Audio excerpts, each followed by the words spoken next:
Am I the a-hole for letting my sick friend starve? I have known my best buddy since we were babies. We grew up next door, went to the same school together in our tiny town, went into the same sport and became rivals. I'm not proud to admit it, but once we were in high school I became a real jerk to him and said some awful things. Mostly because he was better at the sport than me and I was insecure. He ended up leaving town after graduation and no one knew where he was. I don't think it's all because of me, but yeah, I might have been part of the reason. He cut contact with everyone including his mom. He was missing for months and everyone was worried. I really wanted to apologize to him, but no one could reach him. Then some kid from town was out exploring and spotted him living in a run-down house on a mountainside about 2 hours from town. I was super happy to hear he was okay. Maybe I shouldn't have, but I went up the mountain to visit him. He was surprised to see me, but he was also very happy. We caught up and I finally got a chance to apologize to him. It was like old times and we rekindled our friendship even better than before. When I first visited, I saw he didn't really have much to eat or drink up there, so I started making a trip to bring him supplies every other month.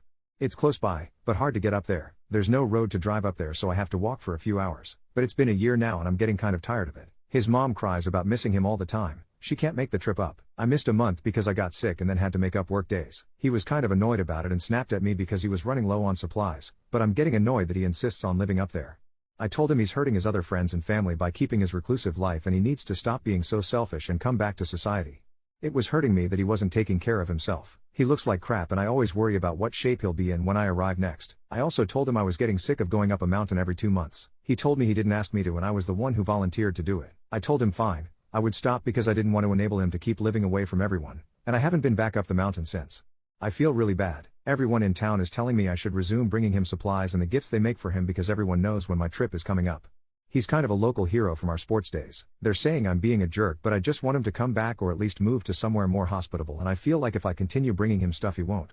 Small update, I went to celebrate New Year with some of my friends. I'm trying to convince them to do a group visit with me in a few weeks. I told them the only way I'd go back up again is if some of them came with me.